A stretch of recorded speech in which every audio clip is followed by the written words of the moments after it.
Pluto, an ex-planet and now the most famous dwarf planet in our solar system, is hiding somewhere far, far away in its dark corner. The temperature of Pluto's surface is freezing. I mean, wow. 382 F. At first sight, it's just a distant, icy, and barren celestial body. But could Pluto be hiding something? Maybe even life? Scientists found out that, despite it being so far from the sun, its interior is still warm. It has been that way ever since Pluto formed. Under the haze-layered atmosphere of Pluto, there's a frigid surface full of craters and impure water ice. There's also a large impact basin, Sputnik Planitia, flooded by frozen nitrogen. And below that icy crust could be an internal ocean. When the surface of a planet stretches, it mostly leaves many fractures behind. The same goes with Pluto. You can see there are numerous cracks across its water ice crust. They're of all ages. Some even possibly date from 4.5 billion years ago,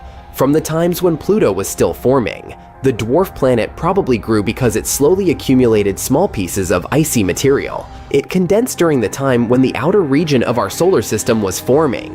This process, pebble accretion, was going intensely and fast enough to melt the base of the icy layer. The surface of Pluto extended as liquid water at the top of the ocean froze onto the base of its ice crust during its first half-billion years. The ocean may have stopped freezing for the next billion years. The buildup of radioactive heat temporarily balanced the rate of heat escape to space, but as Pluto produced less radioactive heat over time, the roof of its interior ocean continued to freeze. And it probably turned into a 120 miles thick layer between the rock and the ice. Crusts were the first hint there might be an ocean there. Scientists got the second potential piece of evidence when they realized the icy shell had managed to glide across an essentially frictionless interior and reorient itself.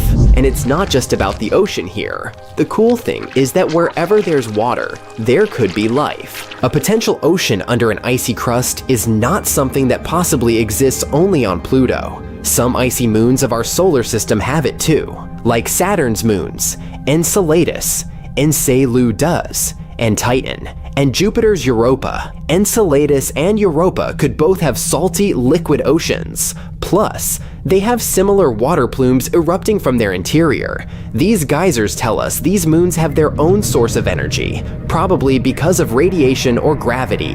Either way, that energy is what could support life. Have you heard of Ceres? It's our closest dwarf planet, the biggest object in the asteroid belt between Jupiter and Mars, and the first asteroid we discovered at the beginning of the 19th century. People even called it a planet then. Although it's not so popular, there's a possibility Ceres has a subsurface ocean too. Geysers could be the first sign of that. The water vapor plume could be a result of a meteorite strike that exposed subsurface ice to outer space. Ceres may have its own atmosphere too. This dwarf planet is relatively far from the sun, but its surface temperature could go up to 37 F.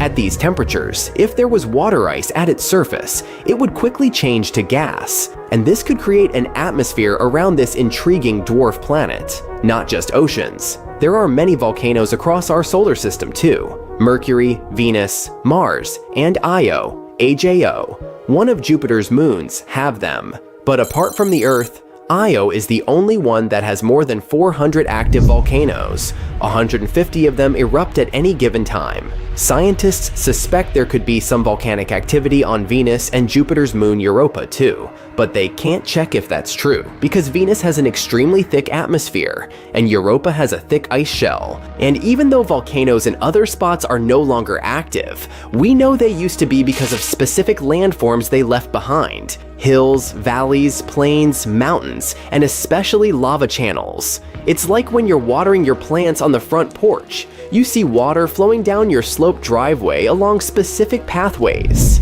This creates small channels, a lot like lava does. Our moon may have also had active volcanoes back in the age when dinosaurs were still roaming around. If they had had telescopes, they might have seen something spectacular. Lava fiercely oozing from the surface of the moon.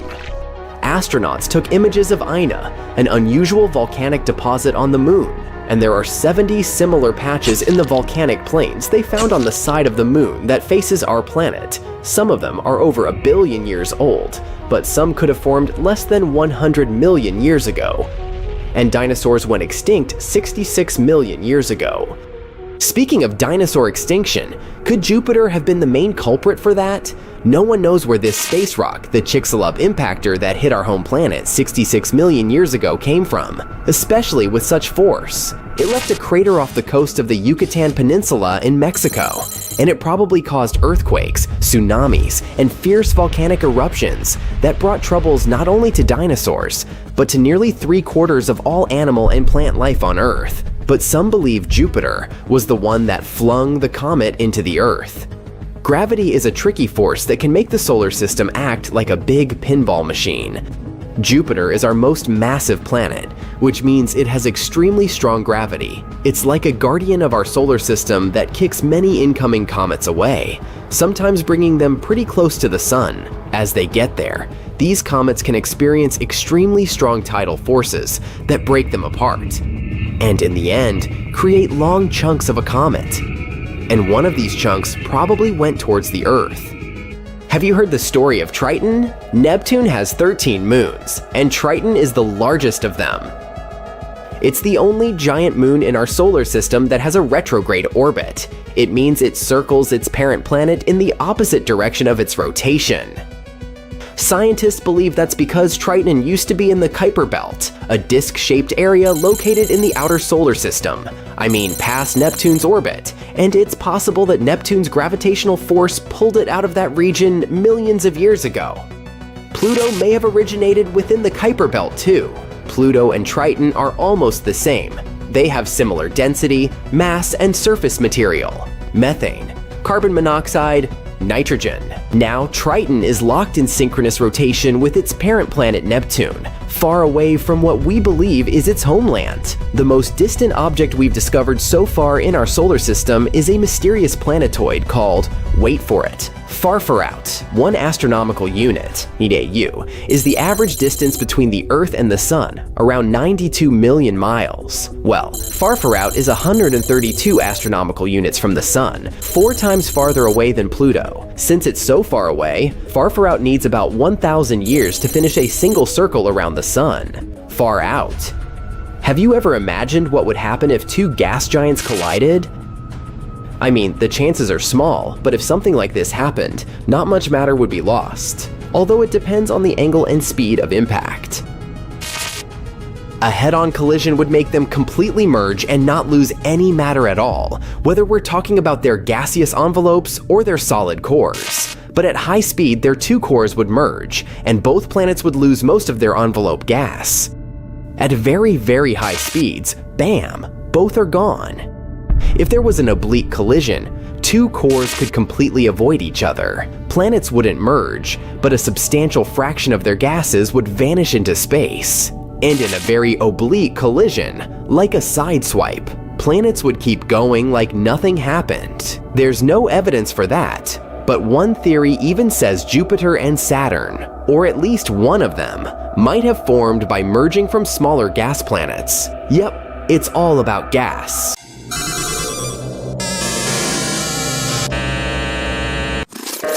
About a century ago, people envisioned the 21st century as a time filled with quirky inventions.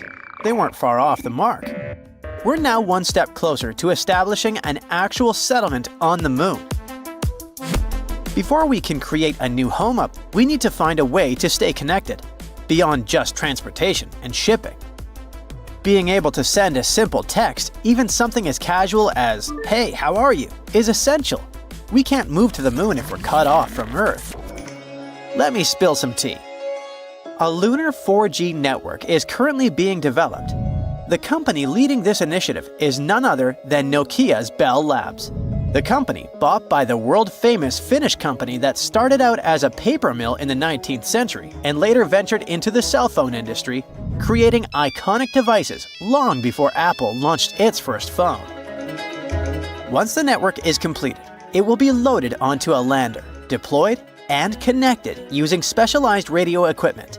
But don't think this is just a fun experiment. It has significant purposes.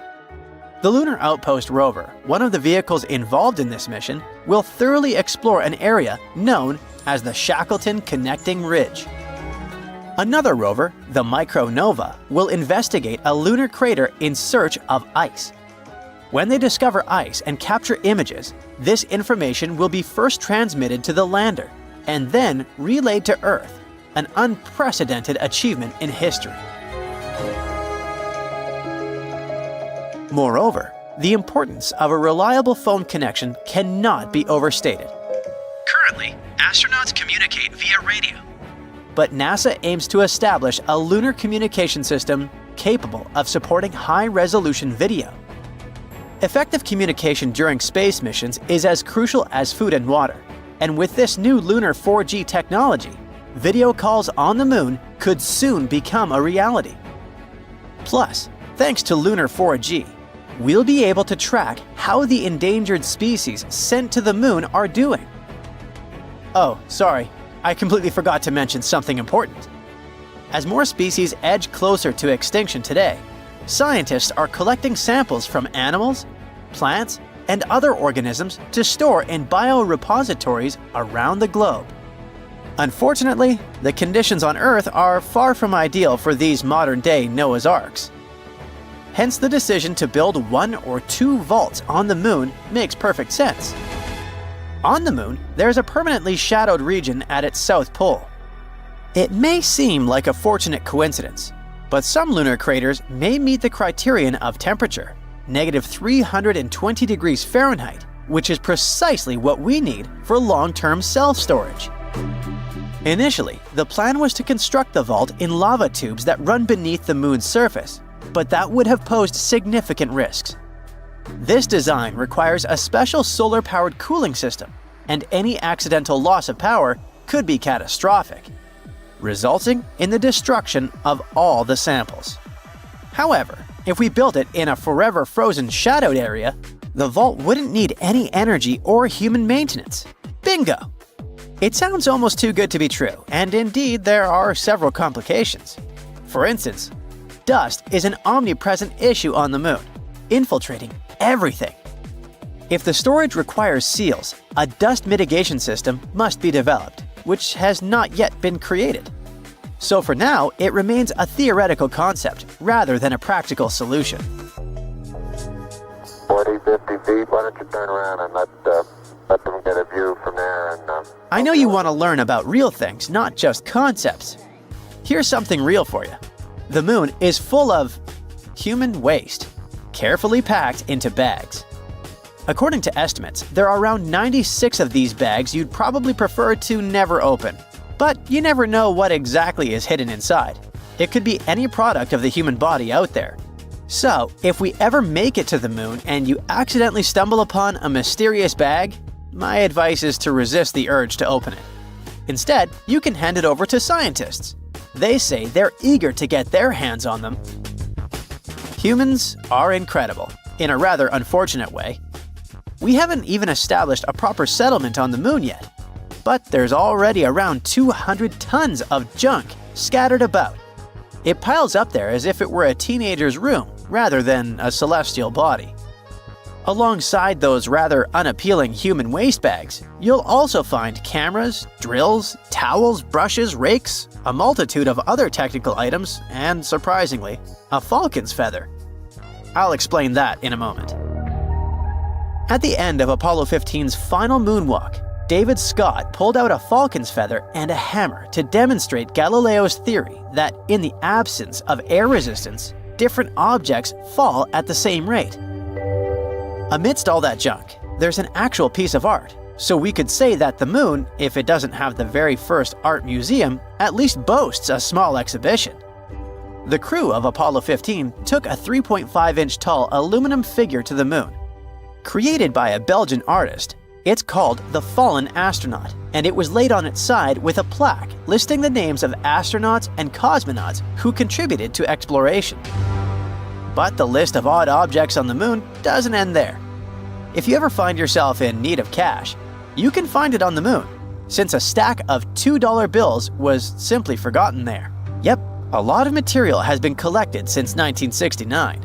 when humans first stepped on the moon. It's one small step for man, one giant leap for mankind. Our natural satellite was first seen in a telescope in 1609. But what about its true age? To understand that, we need to start with how the moon first formed. Back in the mid-80s, a conference in Hawaii brought together a bunch of scientists to figure out where the moon came from. They came up with a pretty cool idea. The moon probably formed with the stuff that our planet Earth donated. Picture this. A Mars-sized object crashed into the early Earth, flinging molten materials into space, which eventually came together to become the moon we see today. This theory clears up a lot of mysteries. For instance, it used to baffle folks why the moon has such a small iron core. The answer is simple. It formed from Earth's outer layer, which isn't rich in iron. And that pale crust of the moon? It's just minerals that floated to the top when the molten moon cooled down. At first, the moon was super close to Earth, but it's been slowly drifting away at about 2 inches a year, even while you're watching this video. Figuring out when this all went down, though, is a bit tricky. The Apollo astronauts brought back a bunch of moon rocks, which helped scientists estimate their ages. The oldest ones are around 4.35 billion years old, which is about 200 million years after the solar system kicked off. So, here's the thing. There's no exact date for when the moon formed, but there are several interesting theories. One idea is that the age of these rocks could mean the moon is around 4.35 billion years old. But some scientists who look at how planets form think that most of the material in the early solar system came together way before that 200 million year mark. They argue that a big impact that created the moon happening that late seems pretty unlikely, which means the moon could actually be older than 3.5 billion years. Another interesting thought is that the moon might have gone through some serious heating events as it moved away from Earth. This is similar to what happens on Io, one of Jupiter's supervolcanic moons. The gravitational pull from a bigger body can stretch and compress a smaller one, generating heat, like when you squeeze a rubber ball. The rocks on both Io and the moon warm up this way. Rocks have radioactive elements that act like internal clocks, helping scientists figure out their ages. The catch is, if the moon heats up too much, it resets those clocks and only starts keeping time again once it cools down. So those rocks that are about 4.35 billion years old might not actually mark the moon's birthday. They could just indicate a time of tidal heating. This suggests, once again, that the moon had to have formed even earlier than that. A huge asteroid, several hundred feet across, is dashing towards Earth through the black nothingness of the cosmos. Ooh. Brace for the terrible news. There's a 72% chance it might hit Earth in 14 years, with potential impact zones being North America, Southern Europe, and North Africa, some of the most densely populated areas on the planet. Astronomers have been keeping a close eye on the space invader for a few months, but now it's moved too close to the Sun, and tracking it is impossible for the next 7 months. Of course, there's a 28% chance that it will miss our planet altogether. But what if it doesn't? Global devastation and destruction, that's what. Thousands of lives lost, billions and billions of dollars in damage, entire species wiped off the face of the Earth, ruined cities and towns, destroyed fields and forests. We're left wondering whether it's the future awaiting for us. Well, now you can breathe easy. That's just a hypothetical scenario created by NASA to prepare for a situation like this. The space agency has been thinking about this kind of disaster for years. Even cooler, they run what-if asteroid exercises every 2 years to get scientists, state agencies, and international experts on the same page. The last one occurred in April. Over 100 people took part in that event. During such asteroid drills, experts pretend that a giant space rock is heading our way. Then they work through all the tricky questions they can come up with, like how big is it? Where might it hit? What should we do? It's like a massive brainstorming session to make sure that if it ever happens, we won't have to start from scratch.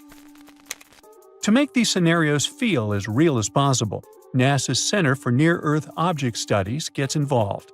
These are folks who track real asteroids and calculate their orbits. So they simulate months of asteroid observations, complete with uncertainties about its size, trajectory, and potential impact zones. It's the kind of uncertainty that makes decision-making way harder, just like it would be in real life. Now, if an astronaut really was aiming at Earth, it wouldn't be just one country's problem. It would be everyone's. That's why this exercise brings in international experts. In April, it happened for the first time. They worked alongside U.S. agencies like NASA's Planetary Defense Coordination Office and FEMA to understand how the world might respond to such a crisis, since an asteroid impact would have dire consequences globally. Now, the big question is, can we actually stop an asteroid from hitting Earth? Here, there are two main options experts consider. First, we could send a spacecraft to gather more info. If we knew more about the asteroid's size, mass, and orbit, we'd be able to make better decisions about what to do next. The second option is to try to deflect it. Basically, it means bumping the asteroid off its course so that it misses Earth.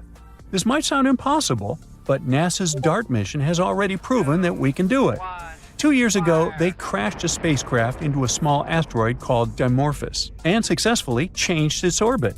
It was a huge victory for planetary defense. But missions like that take tons of time to plan, prepare, and carry out. That's why spotting dangerous asteroids as early as possible is so important. Currently, NASA is working on a new telescope called NEO-Surveyor, which is set to launch in 2027. Unlike good old telescopes, NEO-Surveyor is designed to detect even the trickiest asteroids, including ones orbiting close to the Sun. It'll give us a better chance to act early and potentially stop an asteroid before it becomes a threat. If you still think that an asteroid impact is something out of science fiction and the threat isn't real, how about this?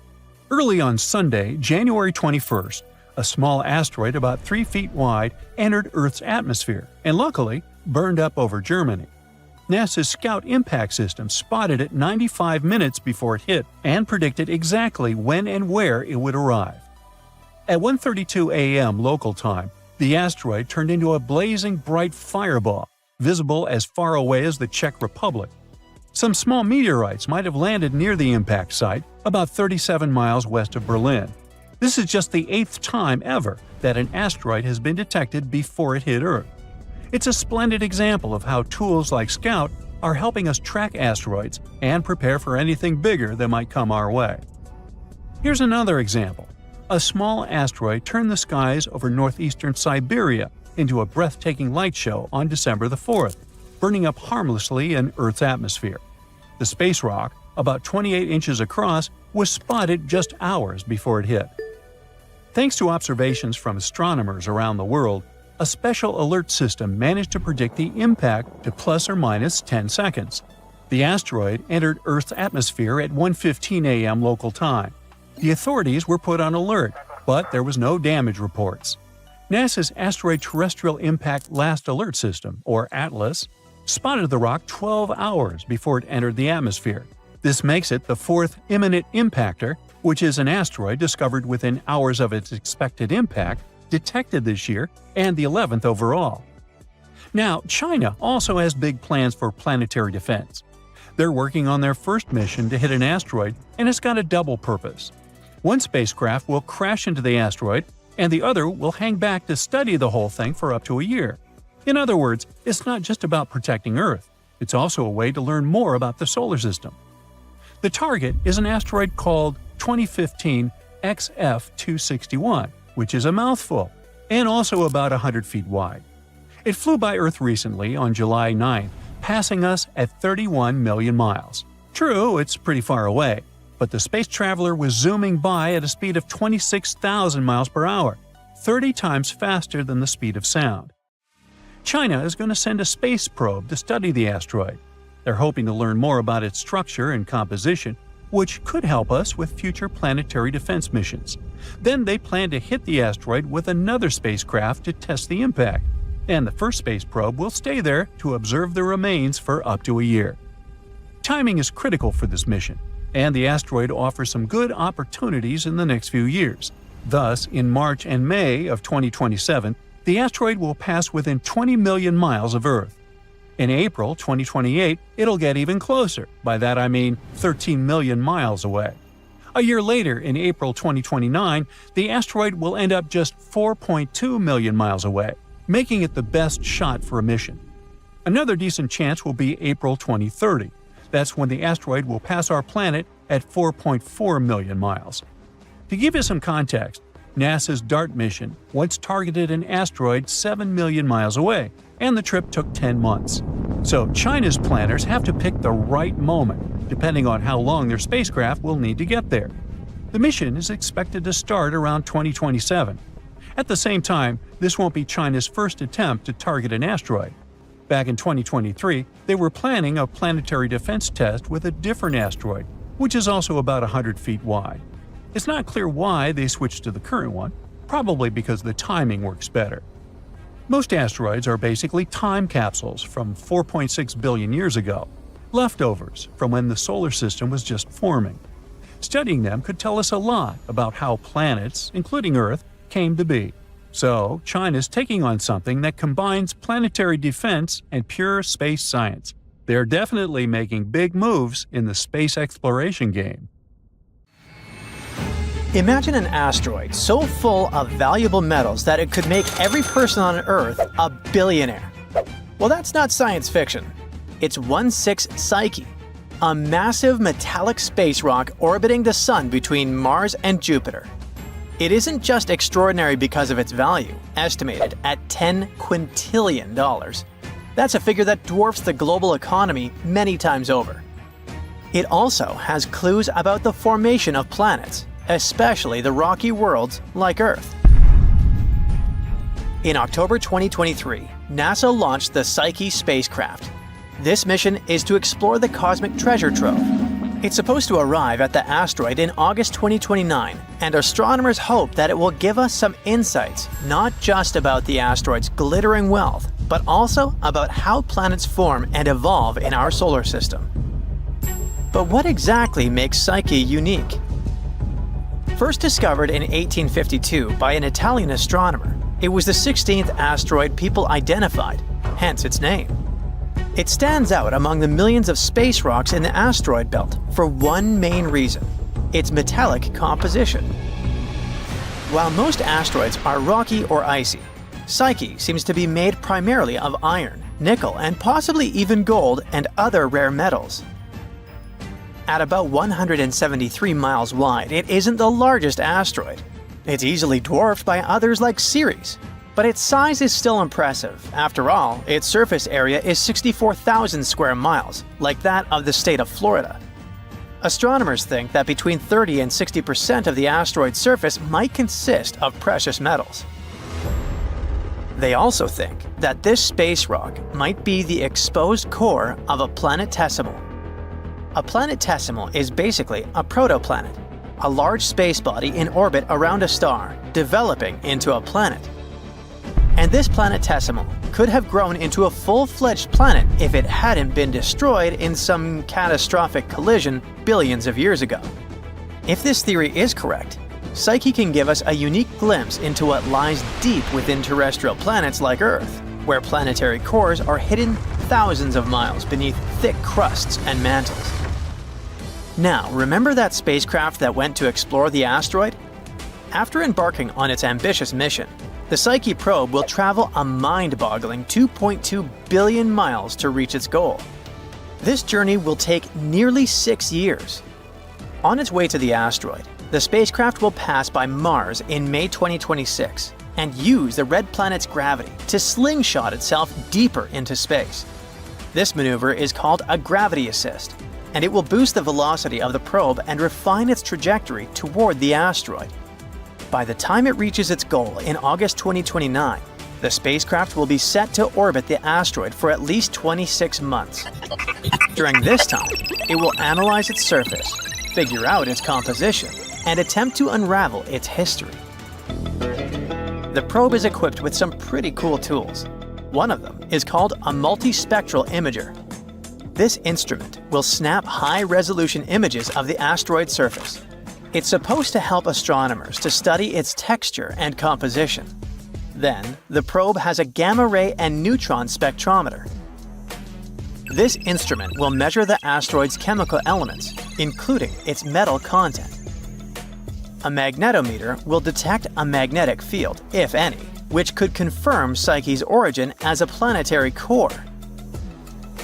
And finally, an X-band radio system will help determine the asteroid's gravity field, which can offer insights into the asteroid's internal structure. NASA isn't sending the spacecraft to assess the value of the space rock as a mining target. Well, at least not yet. The main goal of the mission is science. Researchers hope to answer fundamental questions about how planets form and evolve. And this asteroid could help us understand what happens when molten material solidifies into a core. Another question we need to answer to is, why did it fail to become a planet? And understanding the history of the asteroid might shed light on why some celestial bodies grow into planets while others don't. While NASA's mission is purely exploratory, it has also sparked interest from the point of view of asteroid mining. With its estimated worth of $10 quintillion, Psyche could theoretically supply enough raw materials to revolutionize industries on Earth. Mining it is likely to be decades away, if it ever happens altogether, but the idea still sounds amazing. At the same time, if the asteroid's metals were somehow brought to Earth, their abundance could cause the value of precious metals like gold to plummet, and it would wreak havoc on global markets. Speaking of valuable resources, let's find out how Earth got its own gold, platinum, and other rare metals. These elements, aka highly siderophile elements, have a cosmic origin story, and it's every bit as dramatic as Psyche's. These precious metals were born in violent cosmic events billions of years ago. Many appeared in kilonovae, explosive collisions between neutron stars. These metals were then scattered across space and eventually became part of the gas and dust cloud that formed our solar system. When Earth formed, those metals sank towards its iron-rich core, but not all of them ended up deep inside the planet. Destructive collisions with rogue protoplanets like the Mars-sized Theia, which most likely helped to form the Moon, trapped some elements in Earth's mantle. Recent computer models have explained how this happened. After each major collision, Earth's surface temporarily became a magma ocean, a molten layer of rock. As metals sank through the magma, they reached a partially solid layer that slowed their descent, keeping them in the mantle instead of the core. These metals then moved closer to the surface under the influence of thermal convection. That's what made them accessible for mining billions of years later. While Psyche's metals are all over the news, space has more to offer than just gold and iron. Scientists have discovered, or rather theorized, the existence of different gemstones scattered across the cosmos, like diamonds. The thing is, diamonds are made of pure carbon, and this element is abundant in the universe. On Earth, diamonds form deep in the mantle under high pressure and temperature. In space, conditions for diamond formation can occur in surprising places. For example, nanodiamonds, which are really tiny diamonds, have been found in meteorites. Sometimes they contain gases that give us clues about the early solar system. Scientists believe that it might rain diamonds on our ice giants, Neptune and Uranus. There, high pressures compress carbon into crystalline form. Researchers have also predicted that exoplanets in other solar systems could have gemstones like rubies and sapphires, depending on their size and proximity to their stars. Even Earth's moon had its own share of cosmic minerals. Scientists have found some traces of cubic zirconia in lunar rocks. So space might hold even more treasures than we've imagined.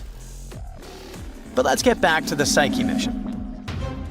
It might not only reveal the whole potential of space resources, but also underline the issues we could face while dealing with them.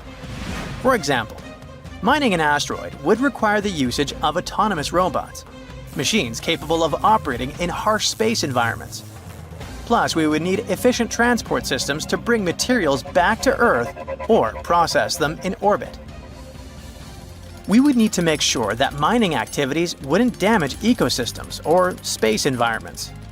There are also legal and ethical issues, like the Outer Space Treaty of 1967. It prohibits any nation from claiming sovereignty over celestial bodies. But with private companies entering the space race, debates over ownership and resource sharing are heating up. And finally, bringing such amounts of metals to Earth could destabilize global markets. So, experts suggest that space resources might be better used in space, for building habitats, satellites, and spacecraft. But no matter whether we ever mine 16 Psyche or not, its exploration will teach us more about the early solar system and the processes that shaped our planet. As of December 1st, 2024, the probe is heading for the asteroid, following the orbit around the Sun.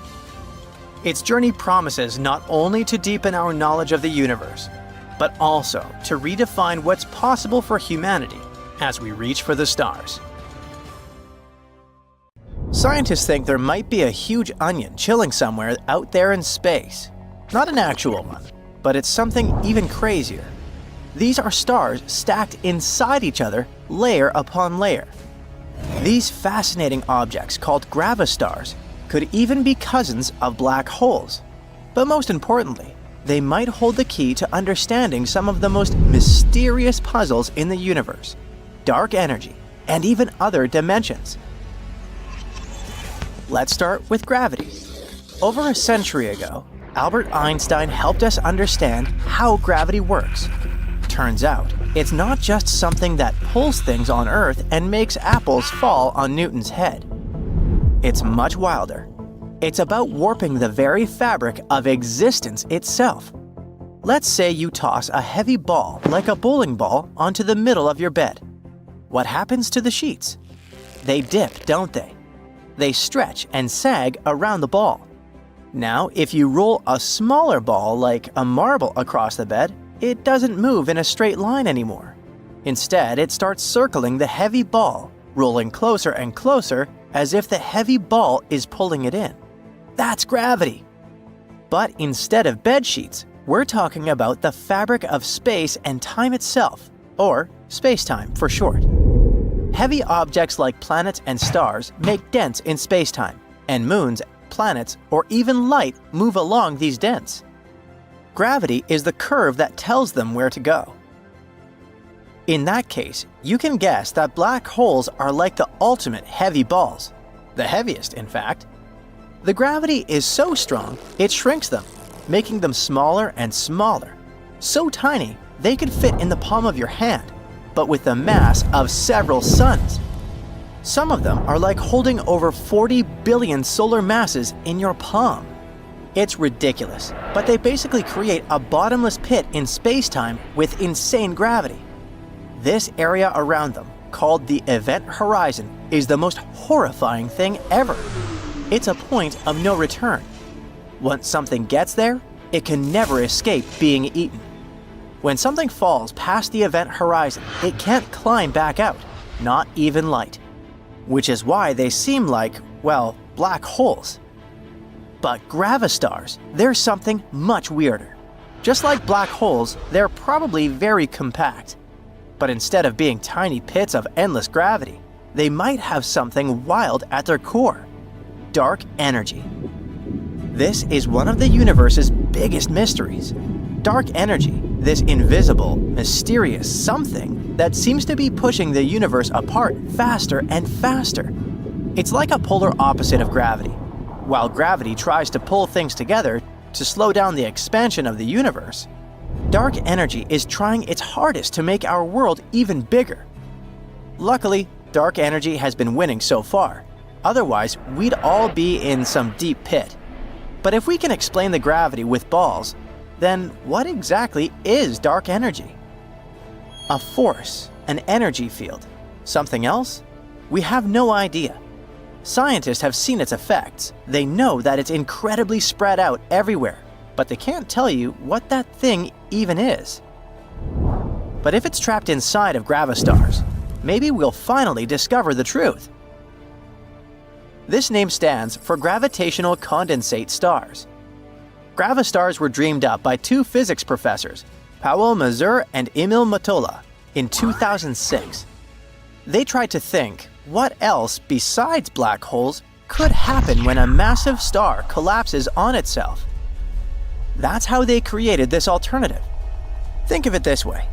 Gravity pulls everything inward, making super heavy objects like stars shrink in size. The more the star shrinks, the denser it gets, and its gravity grows stronger. After some point, it can cross a critical threshold and become a black hole. But what if there was dark energy inside to counteract this? At the core of a gravastar, there could be a region filled with false vacuum or dark energy. This energy would push outward, fighting the gravity. It's like the unstoppable force meets an immovable object. Thanks to this, the star core doesn't collapse into a black hole. Sounds wacky. We don't know what dark energy even is, so how can it fill up anything? But luckily, even if scientists can't fully explain dark energy, they still have strong mathematical models to check how it works in our universe. So, they decided to test this theory. Here's where things get even weirder. The new theory says that gravastars might not be simple lone objects. Instead, they could be stacked one inside another. Each one is like a layer with its own dark energy bubble inside, surrounded by a thin skin of matter. The outermost shell would hold a smaller gravastar inside it, and that one could hold an even smaller one, and so on. It's like a series of balloons, one inside the other. The air pressure in each one of them is stable, evenly spread out. Thanks to that, none of them deflate. They coexist without one popping or collapsing the others. In the case of gravastars, the air is dark energy, and the rubber is the shell of matter surrounding it. It sounds crazy, but it actually makes this whole idea more realistic. A single gravastar might have a very thin shell of matter, but the thicker they are, the more likely it is to exist in a stable way. And finally, the coolest part about them is that they could explain one of the biggest mysteries of our world: how universes are born. When a star collapses into a gravastar, the matter could theoretically implode through the center and create a new dimension. This would connect these objects to the Big Bang itself. Some scientists even speculate that dark energy could be the energy exchanged between our universe and a child universe that's created from a gravastar. Of course, these are all just speculations for now. But where are all those gravastars? And how do we test this? Well, physicists aren't sure either. They're more of a what-if thing than an actual object that they discovered. Those two professors just tried to imagine what would happen if gravity and dark energy worked together like this. For now, the LIGO, a big observatory which detects ripples in space-time, hasn't found clear evidence of gravastars.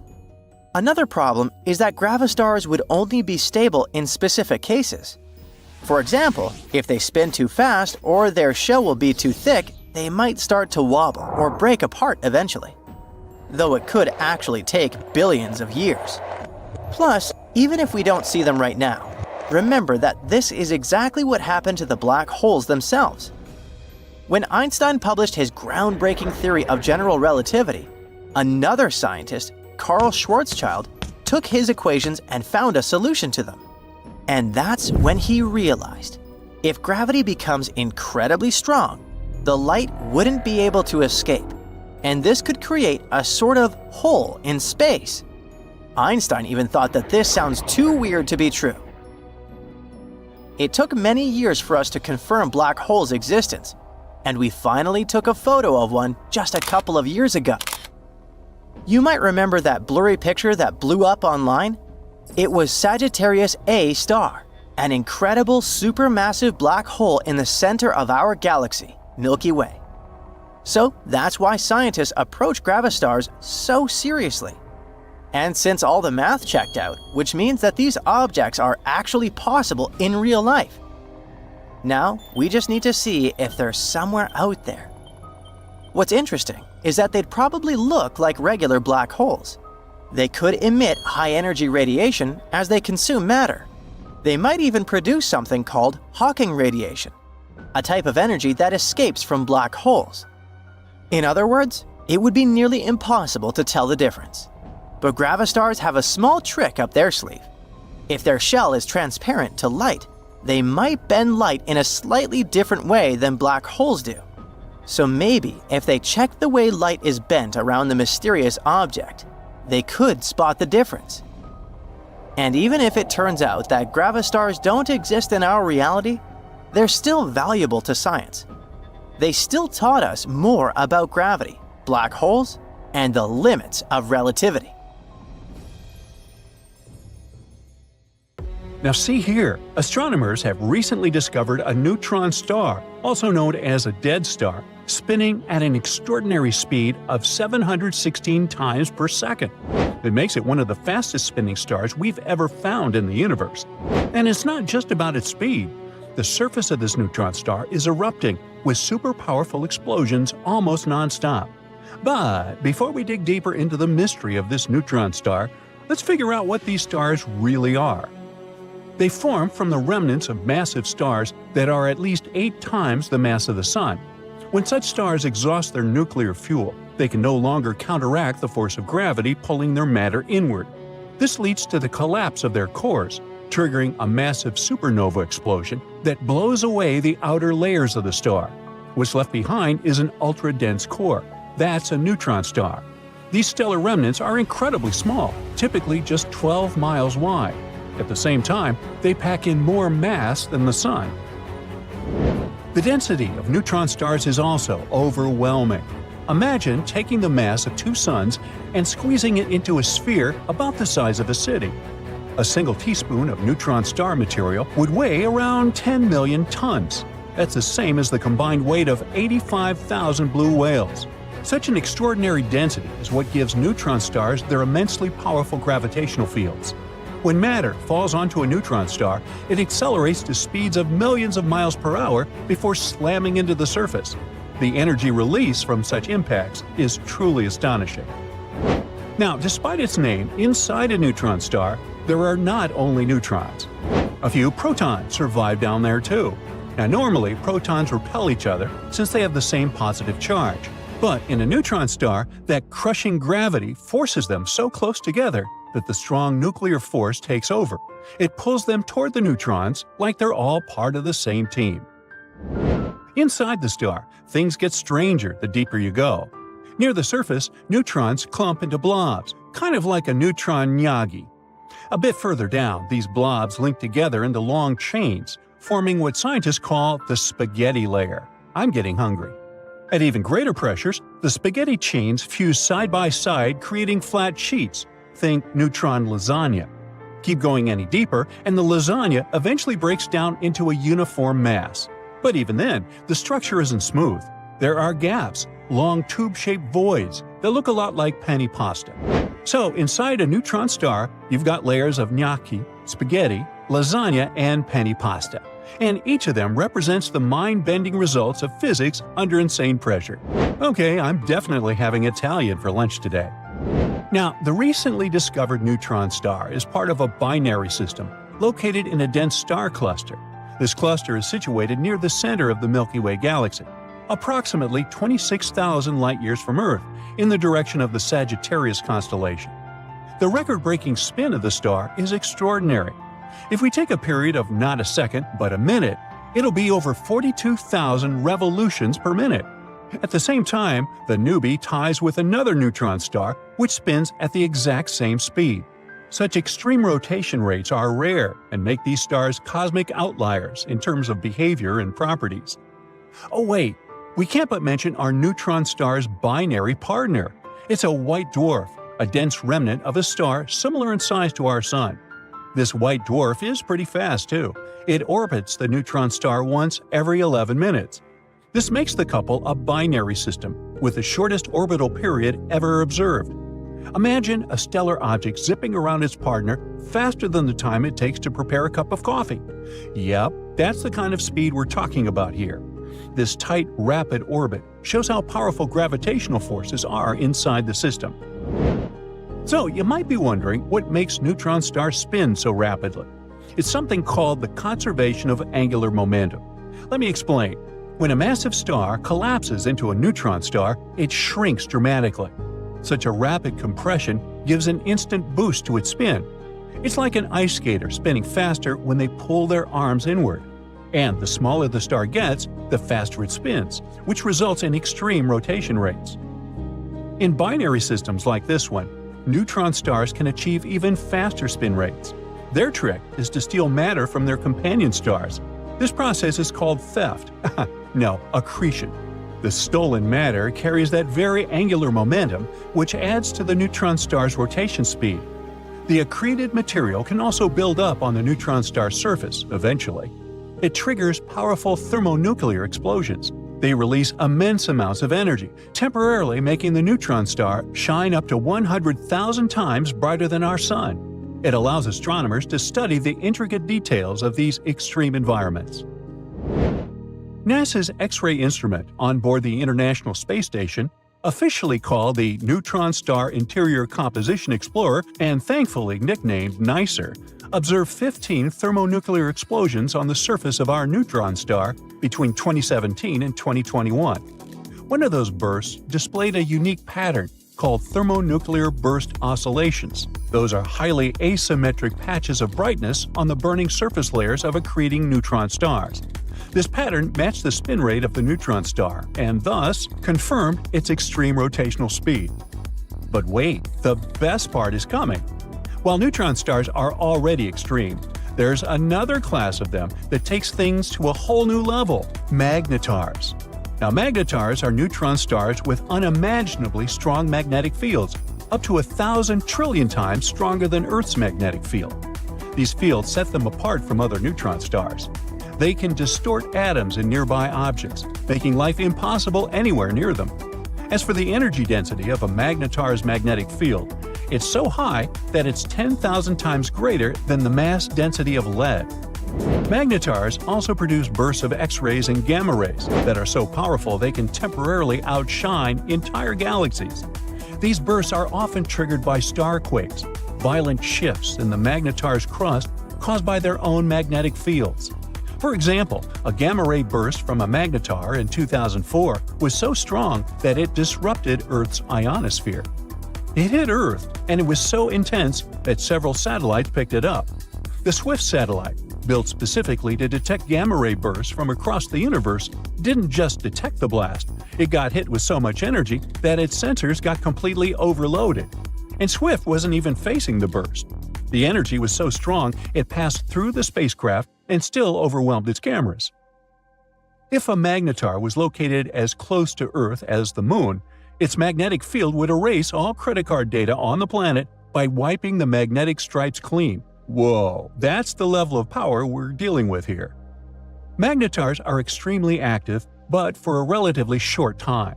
Their intense magnetic fields decay after about 10,000 years. After that, they stop emitting strong X-rays and gamma rays. Astronomers think that there are at least 30 million inactive magnetars in the Milky Way galaxy alone. These silent cosmic relics are scattered all over the galaxy.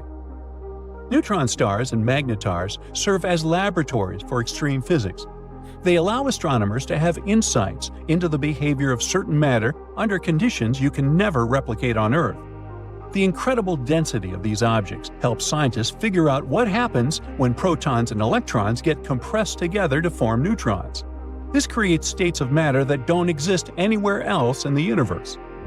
These violent explosions on neutron stars and magnetars also play a critical role in the formation of heavy elements like gold and platinum. These elements get scattered all over the universe during these energetic events, eventually becoming parts of planets and stars and you and me. Oh, by the way, NASA's NICER instrument has played the key role in uncovering the mysteries of neutron stars. Its ability to detect X-rays with high precision allowed astronomers to study the rapid spin of the neutron star we've been talking about and the thermonuclear bursts that occur on its surface. So, what could be nicer than that? At first, it may seem like the sun is burning, but it's actually not true. Because the burning of our star isn't chemical combustion, it's nuclear fusion. The sun can't run out of oxygen or stop burning because it doesn't use oxygen to burn. Regular carbon combustion requires oxygen. As soon as there's no oxygen, the process of burning stops. Now imagine a candle. If you cover it, it doesn't have access to oxygen anymore, and the process of burning stops. But in nuclear fusion, the nuclei of atoms are fused together to make new, bigger nuclei. Such changes cause atoms to become new elements. Nuclear fusion doesn't require oxygen or any other material altogether. You just need enough pressure or heat to squeeze the nuclei of atoms close enough for them to overcome their electrostatic repulsion and bond into one nucleus. In 2027, two teams of astronomers discovered a cloud of water floating in open space. It was the largest and farthest reservoir of water ever detected in the universe. It's a cloud of water vapor surrounding a huge black hole called a quasar, 12 billion light-years away from Earth. The environment around the quasar must be unique to somehow produce such giant masses of water. It was formed by energy waves colliding hydrogen and oxygen atoms together. The cloud contains 140 trillion times the entire volume of water on our planet. It could provide each person on our planet with a planet's worth of water 20,000 times over. Wow! Even cooler, astronomers believe this water cloud appeared just 1.6 billion years later than the universe itself. Scientists consider it another demonstration that water exists throughout the universe and was present already during its early days. At the same time, before this discovery, scientists had never found water vapor present so far back in the early universe. There is water in our home Milky Way galaxy, but most of it is frozen in ice. Not only water is floating out there in space, alcohol too. In 2009, scientists were examining a massive cloud of gas and dust in the center of our galaxy when they stumbled upon a surprise. There was ethyl formate within the cloud. This chemical is responsible for the sweet flavor of raspberries. They also found one more cool region. This one was brimming with ethyl alcohol, the same type found in many beverages. At the North Pole of Saturn, a mysterious storm is raging. It's ginormous, spanning an area larger than our planet and showcasing a beautiful but baffling hexagonal pattern. No one has understood yet why the storm has such a bizarre shape. After the hexagon was first discovered in 1987, it remained hidden in darkness up to the moment when sunlight exposed it again. Soon afterward, the Cassini spacecraft, designed to explore the Saturn system, provided a series of captivating images and even a video of the hexagonal storm. It turned out to be colossal in size. Its estimated depth is around 180 miles, and the eye of the storm is 50 times as large as the typical storm on Earth. The storm is also changing its color from blue to gold. Winds of hydrogen and ammonia surround the storm and move at more than 300 miles per hour. The storm has several centers. Some of them move clockwise, and others follow a counterclockwise direction. The largest vortex appears to be white, and it's twice larger than the standard hurricane on our planet. As for the hexagon itself, it's a jet stream made up of atmospheric gases. Experts refer to it as just a current of air and weather features. But there is one intriguing detail: a vortex sitting at a higher altitude than Saturn's clouds. It looks like a large towering structure. Saturn's auroras, triggered by the planet's magnetic field, are located atop of the hexagon, giving its appearance a mystical vibe. Astronomers have found a giant, likely active volcano near Mars's equator. It was literally hiding in plain sight. It's ancient and deeply eroded, but seems to be still functioning. There may even be remnants of a glacier ice near its base. That's why this discovery might indicate a promising new location to search for life, as well as a potential destination for future human and robotic exploration. The structure is still awaiting its official name. At the moment, it's referred to as the Noctis volcano. It reaches a height of 29,600 feet and spans an impressive 280 miles across. Such a giant size indicates that the volcano has been active for a very long time. In its southeastern part, there's a thin, recent volcanic deposit, and beneath, glacier ice might still be present.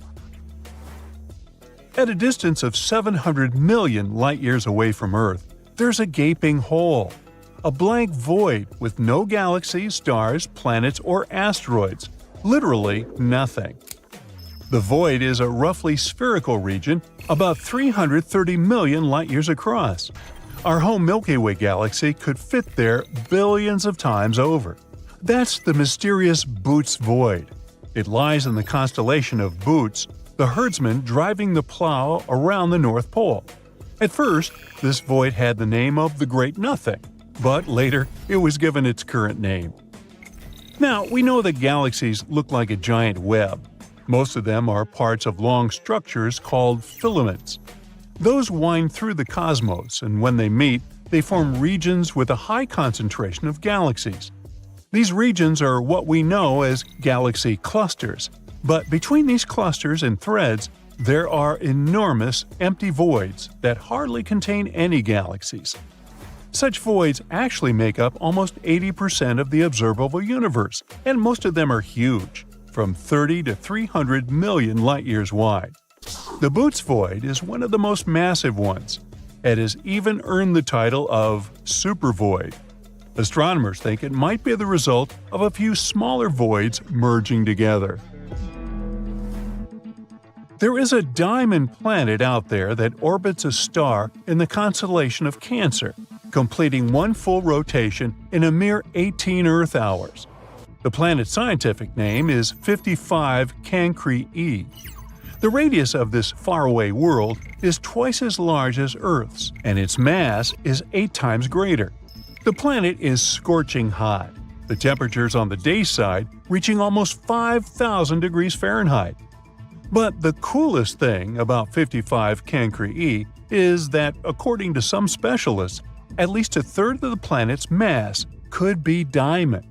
That's the equivalent of around 3 masses of our home planet. Sounds like big money floating out there in space. How about we calculate how much this planet could be worth? Wait, someone has already done it, and the number is astronomical, pun intended, of course. It's 26.9 nonillion, and if you're confused by this number as I am, that's 26.9 followed by 30 zeros. Now, for comparison, one of the most expensive diamonds on Earth ever is the Cullion. It costs a whopping $2 billion, and its original weight was a mind-boggling 3,106.75 carats. It was, and still is, the largest raw gem diamond ever found. Later, it was cut into many small diamonds. The largest of them is Cullion 1, which also goes by the name of Star of Africa. It has a carat weight of about 530, but imagine how much bigger and more expansive the Diamond Planet is. Nebulas are gigantic clouds of gas and dust, and some of them can have really unusual shapes, as if they were made this way on purpose. With time, gravity starts to pull these clumps of dust and gas together. They grow larger and larger, and their gravity gets more powerful. One day, this mass becomes so big that it collapses under its own gravity and forms new stars. Among some of the most beautiful nebulas out there, we must mention the Butterfly Nebula. Its wingspan is more than 3 light-years, and the structure inside the nebula is one of the most complicated ever observed. The central star, a white dwarf, is heated to an incredible 450,000 degrees Fahrenheit. It means it formed from a giant gargantuan star, likely more than 5 times the size of our Sun. The white dwarf is surrounded by a thick disk of dust and gas at the equator. It's what probably makes the whole structure look like an hourglass or a butterfly. The Ring Nebula looks like a giant cloud of dust and gas surrounding an old, almost extinguished star. At first sight, it does look like a ring, but astronomers say the nebula isn't a bagel, it's a jelly-filled donut. They must be hungry. The deep space colorful object, more than 2,000 light-years away from Earth, is actually a ring that wraps around a blue ball-shaped structure. Each end of the structure sticks out of the ring's opposite sides. The pillars of creation look like something out of this world. See for yourself. They're located 7,000 light-years away from Earth in the Eagle Nebula. That's a young cluster of stars just 5.5 million years old. On a space scale, they're just babies. Once, the Hubble Space Telescope managed to take an image of several dark silhouettes near the nebula's center. And now you can see them with your own eyes. Those are the so-called pillars of creation, an active star-forming region. Look at this famous image. The blue colors represent oxygen, red is sulfur, and green means the presence of both hydrogen and nitrogen. The pillars are also bathed in the ultraviolet light coming from a nearby cluster of young stars. Unfortunately, the winds from those stars are slowly but steadily eroding the magnificent towers of gas and dust. Far out in space, a ghostly super-ancient galaxy is floating all alone. It shines with a faint glimmer of starlight and has hardly changed for billions of years. Astronomers have no idea why it's there or how it formed. Meet DGSATI, a living fossil galaxy. It's as big as the Milky Way, but is nearly invisible because its stars are spread out incredibly thinly. But what makes the galaxy so unique is that it's sitting all alone, unlike other galaxies of this kind, which are usually found in clusters. It might mean that DGSATI was formed in a different era, probably a mere 1 billion years after the Big Bang. If it's true, the galaxy is a real living fossil. Astronomers have discovered the most massive stellar black hole ever spotted in our home Milky Way galaxy. This newly found space monster is 33 times bigger than the Sun and sits 2,000 light-years away from us. Until recently, the largest stellar black hole found residing in our galaxy has been around 20 times as big as our star in terms of mass. As for the average stellar mass black hole, it's usually about 10 times as hefty as the Sun. Scientists spotted the giant black hole after a star started to wobble while orbiting in that area. The black hole got the name of Gaia BH3. The proximity of this space object to Earth makes it the second closest to our planet black hole ever discovered. The nearest one is called Gaia BH1. Makes sense. It's hanging out around 1,560 light-years away from us. This uncomfortably close neighbor has a mass of around 9.6 times that of the Sun. That means it's way smaller than the newly found black hole. Gaia BH3 is located in the Aquila constellation. From Earth, it seems to have the shape of an eagle. Interestingly, astronomers didn't expect to find a high-mass black hole lurking so relatively close to Earth and remaining undetected for so long. Now look at this marvelous exoplanet. It resembles a giant eyeball hanging out there in space. But it isn't the coolest thing about it. This distant world, identified in 2017, is one of the most promising places for finding life outside our solar system. The exoplanet is called LHS 1140b, and it shows signs of having a global ocean capped in ice.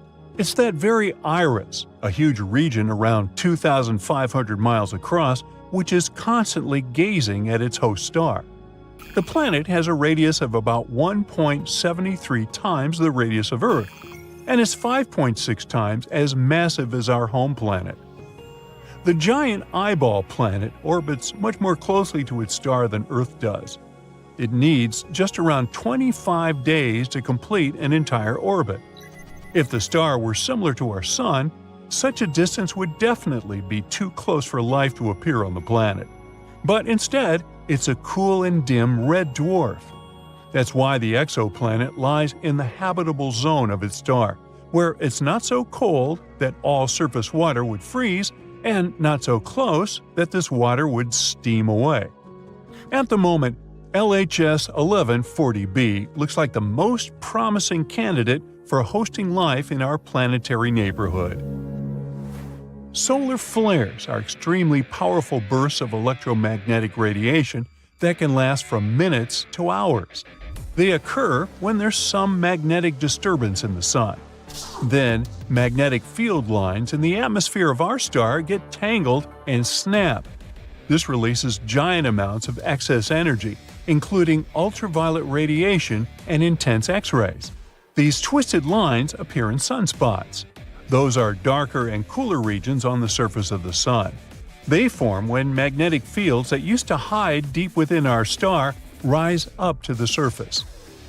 As for coronal mass ejections, or CMEs, which are launched by solar flares, they're sent outward into space. They hit planets, satellites, and basically any objects in their path. Those that come across Earth trigger geomagnetic storms, which in most cases result not only in beautiful auroras, but also in power grid failures and satellite malfunctions. All these extreme solar phenomena, CMEs, sunspots, and solar flares, get much more intense during the peak of the sun's 11-year-long activity cycle. It's known as solar maximum. Right before this event, the sun steps up its activity. It starts to spit out giant blobs of fiery plasma, emits powerful streams of radiation, and grows planet-sized spots. At first, experts were sure that the current solar cycle would reach its peak in 2025. But judging by recent numerous sunspots, intense solar storms, and some other rare solar phenomena, solar maximum is likely to arrive sooner than that. This planet is as light as a piece of fluff stuck to your jacket. In the scientific world, its name is WASP 193b, but we'll call it the Cotton Candy Planet. It's located around 1,200 light-years from us. We'll never see it with our own eyes, but scientists say the Cotton Candy Planet is pretty much Jupiter's bigger, bouncier cousin. It has an extremely low density. Combined with other factors, like its high temperature and the infrared brightness of its host star, it makes it special. Interestingly, the planet's radius is just 1.46 times the radius of Jupiter, but its mass is a mere 0.139 times of our gas giant. May I have a close-up here, please? Thank you. See how fluffy it is? It would be absolutely impossible to stand on its surface should you ever reach this distant world. It's not often that you can meet something like WASP 193b at a planetary party. Such planets are rare. Their fluffiness might be caused by their planet stars. Those heat them, puffing them up like a marshmallow that's seen too much campfire action.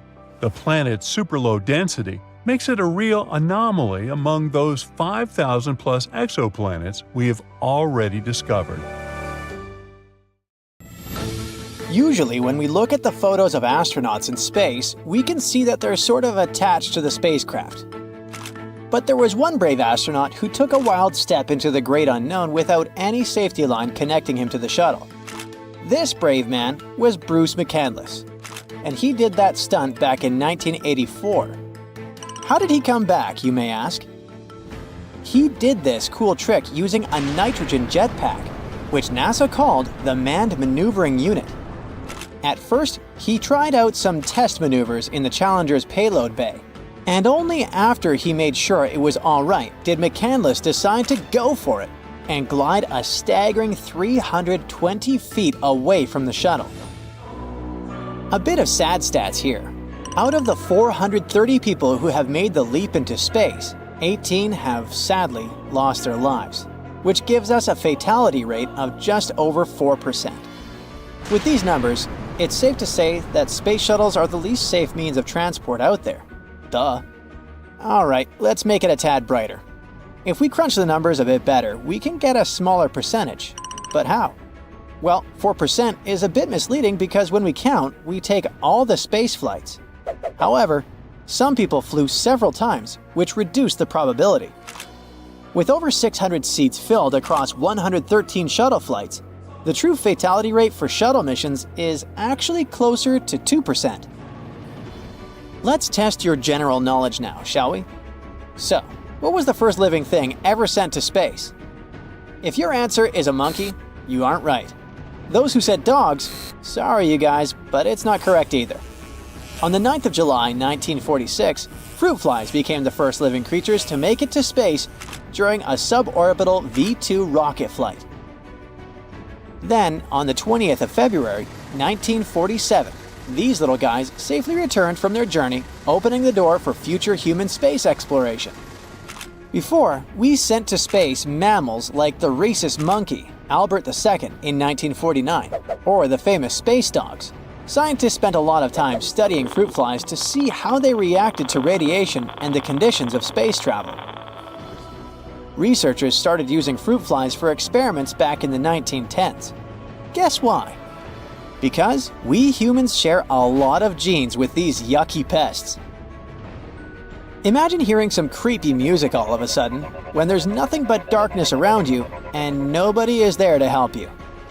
Right, now imagine how elevated this experience was for astronauts who heard some creepy music in their space shuttle. Months before the moon landing, Apollo 10 astronauts were orbiting the moon, testing equipment, when they heard strange audio noises.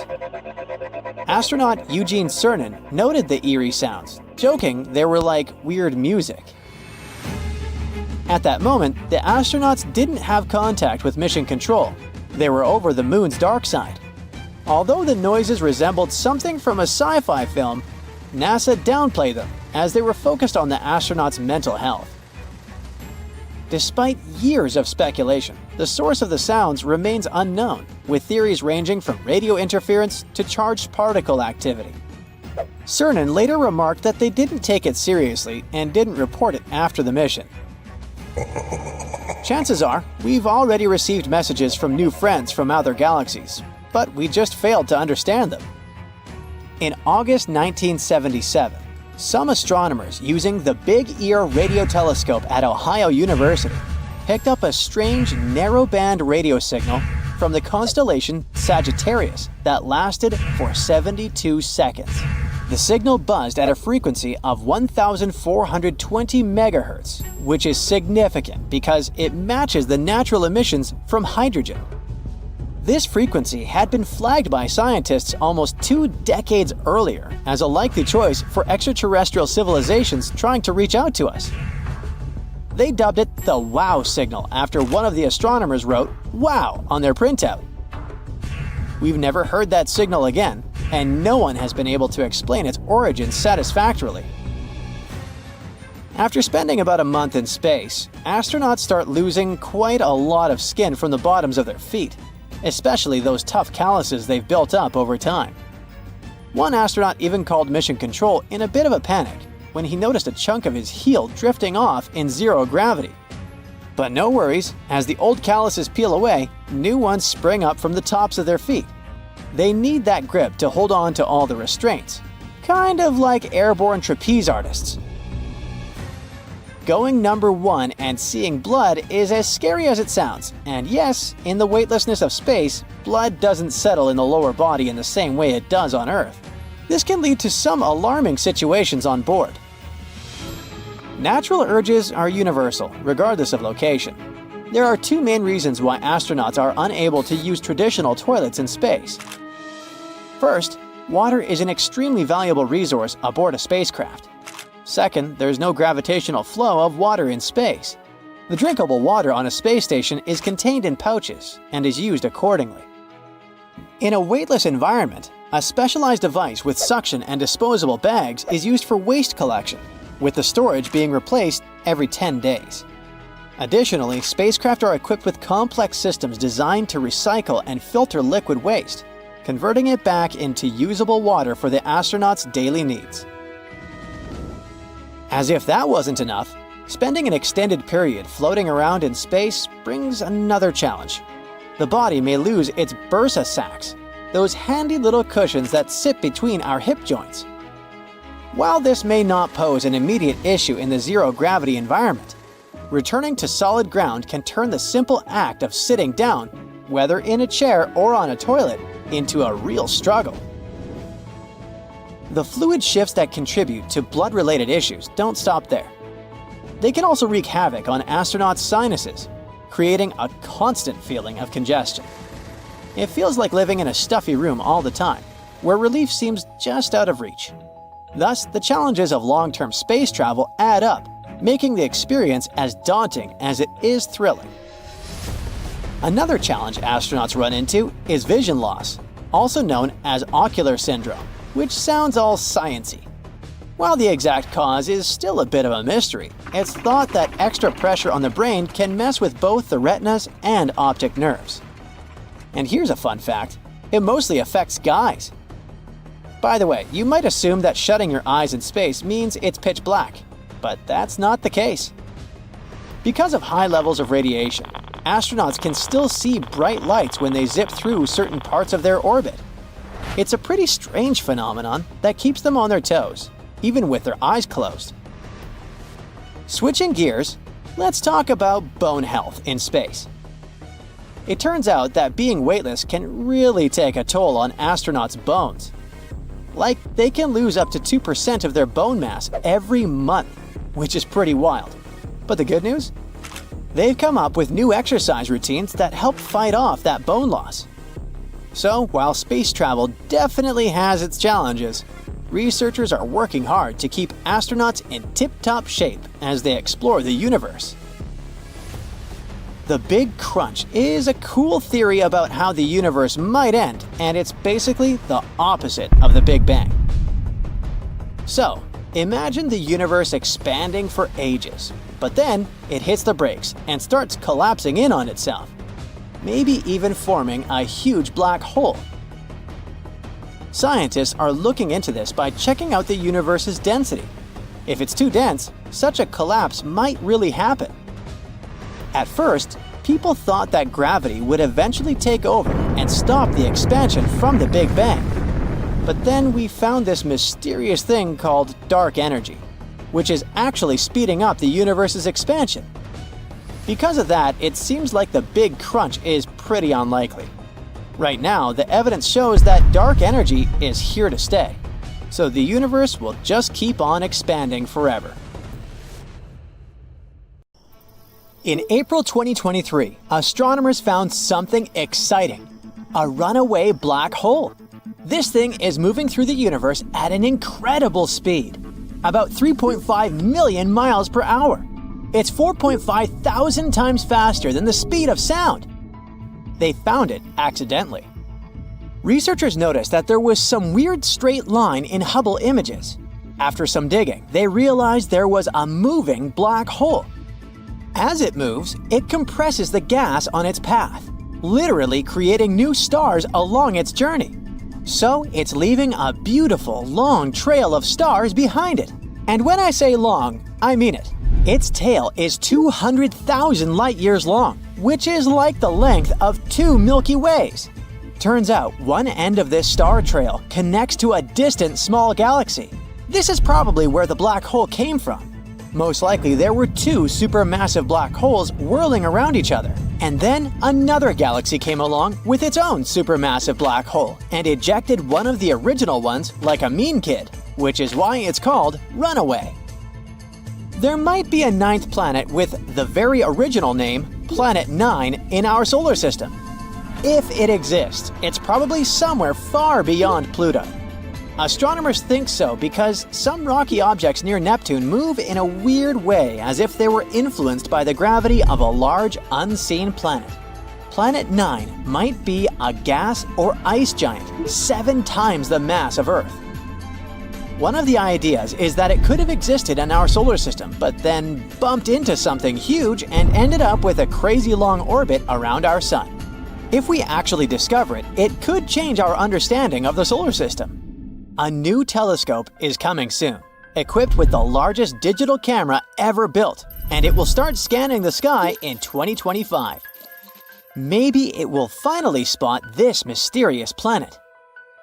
Another awesome discovery was made in 2023. The James Webb Space Telescope found over 500 planet-like objects in the Orion Nebula. Some of them are roughly the mass of Jupiter, so they're literally called Jupiter mass binary objects, or jumbos. They just float out there with no stars, and they're not really stars or planets themselves. What's even crazier is that in about 42 pairs of them, the objects are orbiting each other, even though planets aren't supposed to do that.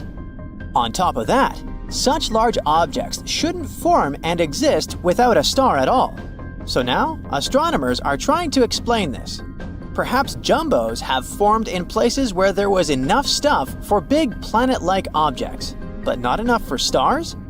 Or maybe all of them were ejected from their star systems for some reason. Who knows? But now we definitely need to study them. The black hole in the center of our galaxy, Sagittarius A star, used to be super weird. Luckily, it didn't run away like that other one, but it was completely crazy in the past. Astronomers found two supermassive structures called the Fermi bubbles and Rosetta bubbles. They spanned about half the width of our entire galaxy, and they've been towering over the Milky Way for over 2 million years now. And scientists think that it's our black hole that created them.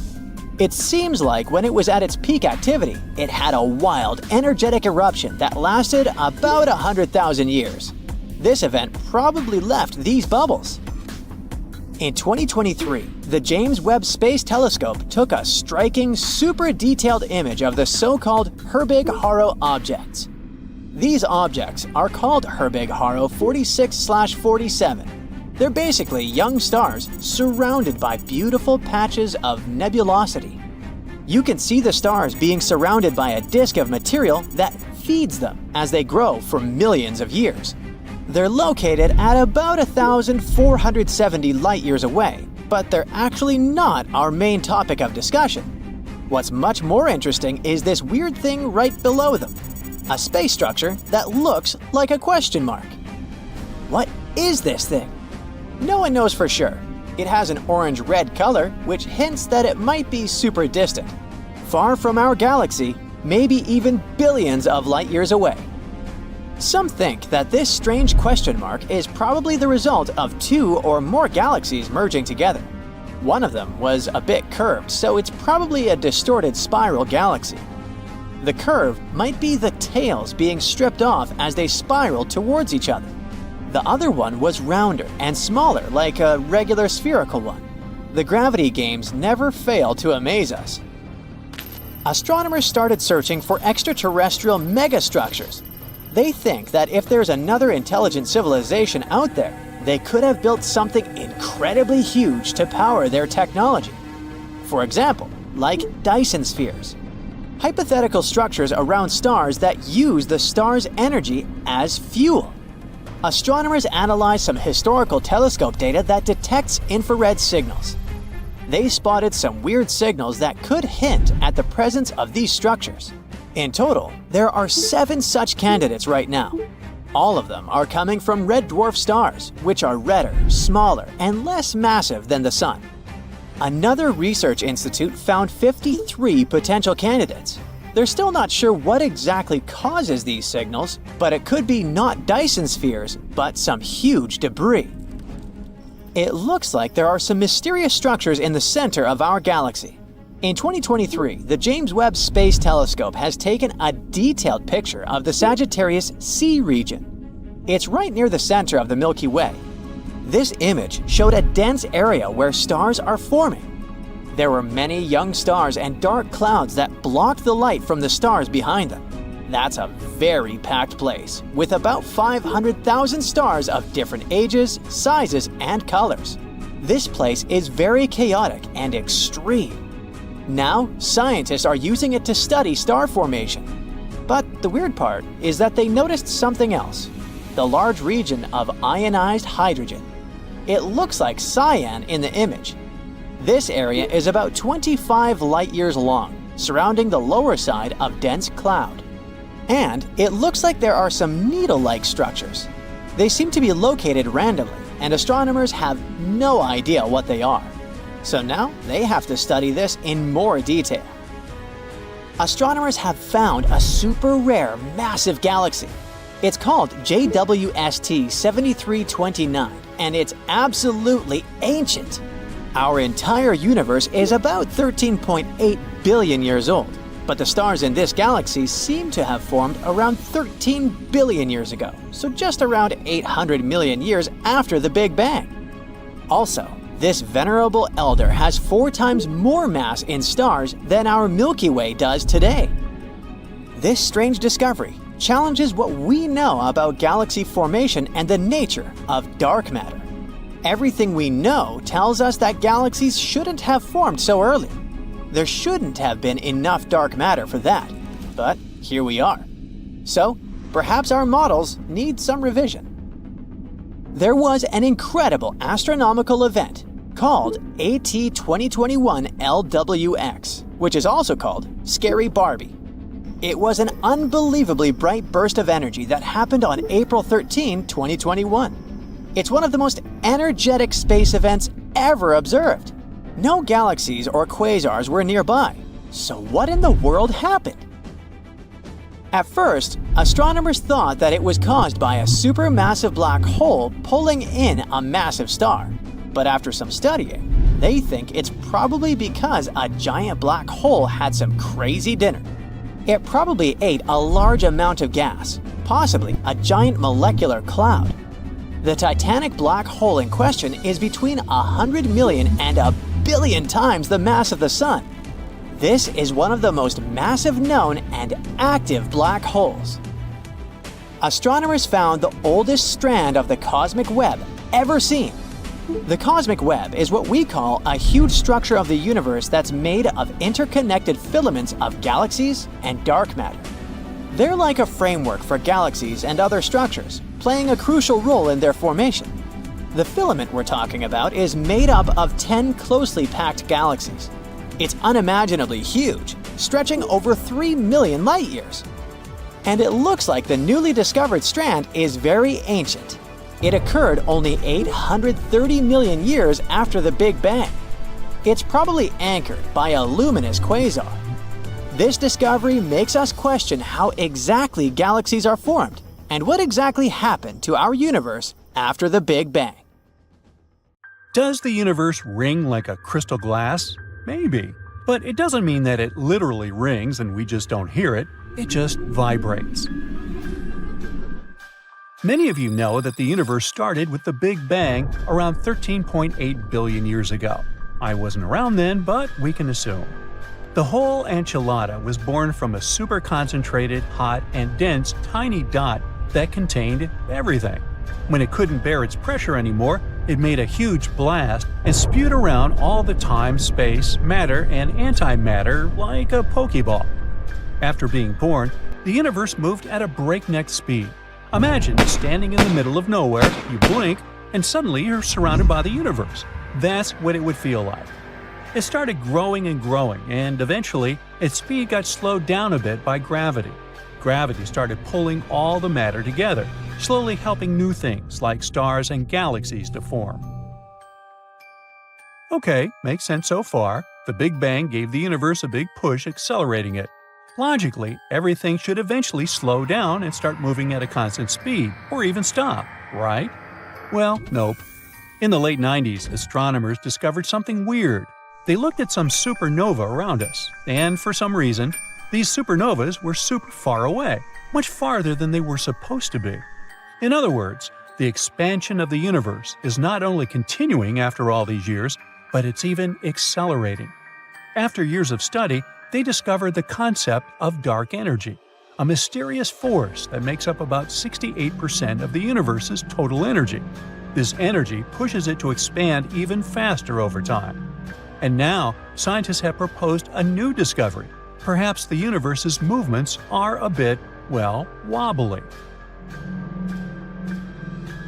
It seems like the universe's expansion hasn't been smooth and stable over the years. Instead, it has undergone periods of speeding up and slowing down multiple times. Astronomers counted about 7 cycles of this acceleration and deceleration over the history of our universe. This can be compared to the oscillation of a crystal glass. When you strike a crystal glass, it vibrates, oscillating at its natural frequency. It goes through fluctuations in which the frequency rises and falls. Over time, it calms down and fades away. Well, something like this is happening to our universe. You can imagine its speed also fluctuating like that, rising and falling, first super rapidly and then more calmly, as if it's not just different waves traveling through it, but our entire world is like one huge ringing wave. The discovery was actually made by accident. Astronomers were working on dark matter modeling. They plotted a new graph called the Hubble diagram, which shows how big the universe got over the years, measured in supernovas. Supernovas are like some lighthouses of our world, helping us mark things on a map. That's when they found these oscillations. But we still need to check all the data to make sure that this discovery is indeed true. Dark energy and dark matter play this weird game with the universe, where one is constantly trying to pull everything together, while the other one wants everything to expand. So far, dark energy vastly outweighs dark matter, whose weight makes up only 27% of the universe. Now, both of them are invisible to us, and not just invisible to our eyes like infrared, it's that we literally can't detect them in any way.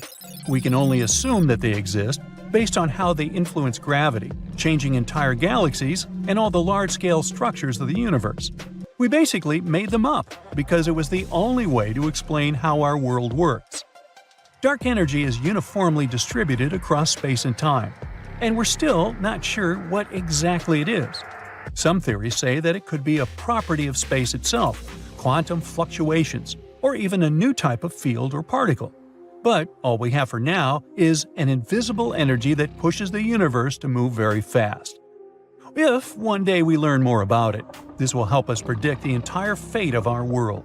Depending on how exactly dark energy works, the universe may continue expanding and growing indefinitely. Or maybe one day, it will experience the Big Rip, where all matter will be completely torn apart. Okay, here's to hoping we're not all around for that. Meanwhile, dark matter, also invisible and yet to be proved, works the opposite way. It's not energy that accelerates things. Instead, it's more like a glue that tries to hold everything together. It's a type of matter we can't detect because it doesn't emit, absorb, or reflect light. We don't even know what particles make up this thing. We still can't catch them. At first, we thought it might be made up of regular heavy particles, like the one that makes up our world. But after years of research, they haven't found even a single one.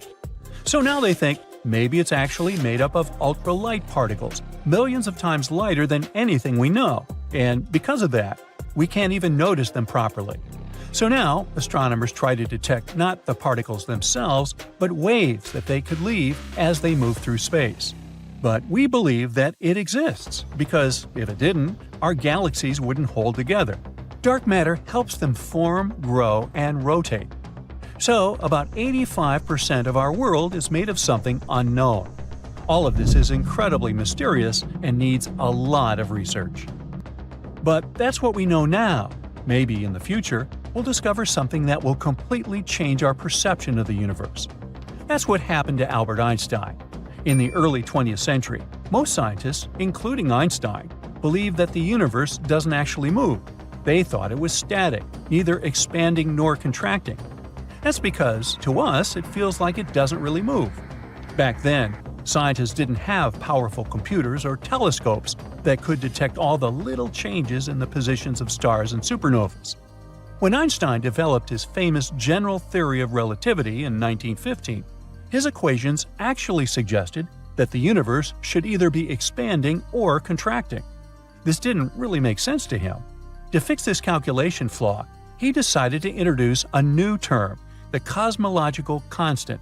It was like a repulsive force that counteracted the attractive force of gravity. Essentially, it meant that while gravity tries to push everything together, some force or energy helps to balance this out by pushing everything apart. Sounds familiar? Then, in the 1920s, astronomers Edwin Hubble and Georges Lemaitre found out that the universe isn't static, it actually expands. They noticed a slight reddish tint from the distant galaxies, and this tiny hint meant that other galaxies were moving away from us.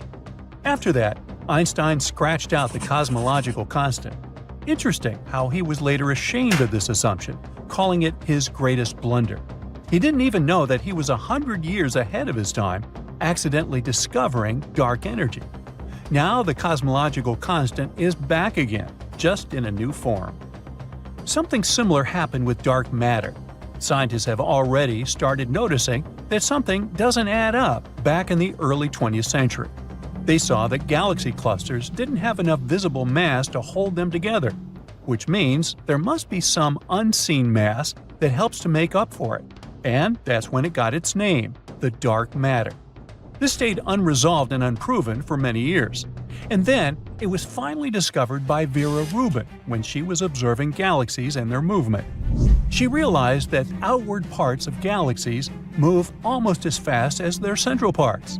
This doesn't really make sense. The outer parts should be a bit slower. This became the first official proof of dark matter, which boosted its research. There are still many things left to be discovered, but maybe one day we'll understand what is this invisible part of our universe that makes it ring. Many sci-fi movies can make you believe that everything happening in space is accompanied by some kind of sound effect, which is a totally false misconception. In space, no one will hear you scream. There's no air in space. It's an almost perfect vacuum. And the sound waves don't travel through a vacuum. They can't reach your eardrums and make them vibrate, sending signals to your brain. But it's a good thing, especially for astronauts on spacewalks. If not for the quietness of space, they would be constantly overwhelmed by the noise of solar storms. Huge space explosions sure look super impressive. Whether they're scientifically possible or not is another question. Blasts on our home planet look the way they do because of air and gravity. You see, the air functions as an oxidizer, and the outward pressure makes everything fly into the air and then collapse back to the ground. But this process is very different in space, and it looks even cooler. If a blast occurred in space, there would still be some fire despite the lack of air, because some kinds of fuels can act as oxidizers. But it wouldn't be the fire you're imagining now. This cosmic fire would look like an expanding ball of light. It would be a seemingly never-ending process due to microgravity and the lack of air resistance. Nearby spaceships would be in grave danger since the shrapnel would fly outward until something eventually stops it. All comets have beautiful long tails. Huh? It's nothing but a popular misconception. In reality, comets are very difficult space bodies to spot. They usually spend large amounts of time far away from stars. There, in the darkness of space, they remain rather inactive and completely frozen. Comets only get tails once they come close to a star. That's when they start warming up. This process makes them form some kind of a cloudy atmosphere, which is called a coma, and a distinctive tail. The tail always points away from the star that influences the comet. It happens because the tail gets blown in the opposite direction by solar radiation and solar winds. That's why the tail can often be in front of the comet, not trailing after it. The inner and outer planets of the solar system are separated by the asteroid belt, a ring of asteroids and other debris and space objects orbiting around the sun. While creating movies about space, filmmakers make sure to somehow use this region. Usually, they show the asteroid belt as an extremely crowded place with dense clouds of huge rocks you have to skillfully maneuver to get through to the other side. In reality, if you looked outside your spaceship while flying through this region of space, it would feel as if you're looking at the sky from Earth. All because of the ginormous distances in space. If you decided to cross the asteroid belt, there would be very little chance of a collision with a space object. Asteroids there are really spaced out and very far from one another. Black holes are giant, scary, cosmic vacuum cleaners, they say. But in reality, black holes are more like fly traps. They don't look for things to munch on. Instead, they sit out there quite passively. Only when a star or any other object comes too close does a black hole spring into action. Even so, only those space bodies that cross a certain border get ripped apart. In fact, black holes aren't any different from any other celestial body since their pull is directly proportional to their mass. They can't swallow anything bigger than what their size allows. Even if our sun was somehow replaced with a black hole as massive as itself, nothing would change for Earth or any other planet in the solar system. Gravitationally speaking, of course. Space battles in movies often involve using lasers. But if you were to see such a fight from up close, you would probably be disappointed. The thing is, it would be like nothing in movies. A laser beam is a concentrated burst of energy, and it could indeed be used for many purposes during a fight.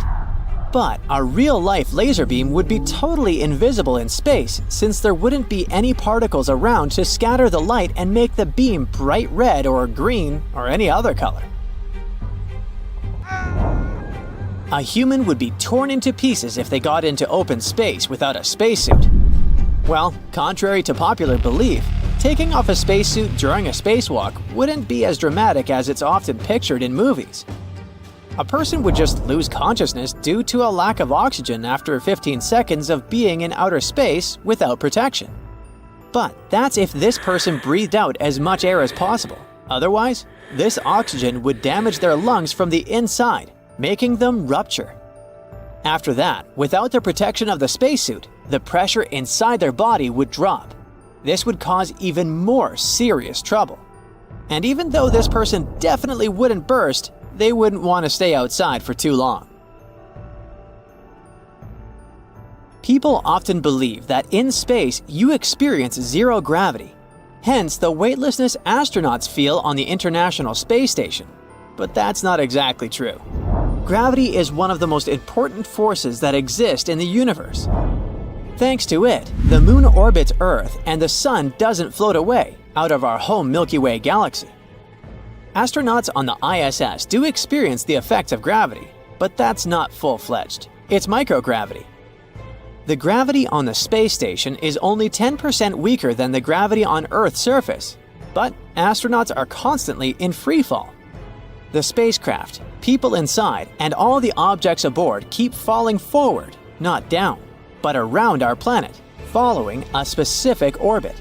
And since they're all falling together, the crew and the stuff inside seem to be floating. That's why astronauts can move things as heavy as hundreds of pounds with their fingertips. And even though microgravity is often called zero gravity, they are very different things. A light year must mean time, right? Not really. Light years actually measure distance. NASA's definition of a light year goes like this: the total distance that a beam of light moving in a straight line travels in a year. And since light moves at a speed of 186,000 miles per second, a light year equals almost 6 trillion miles.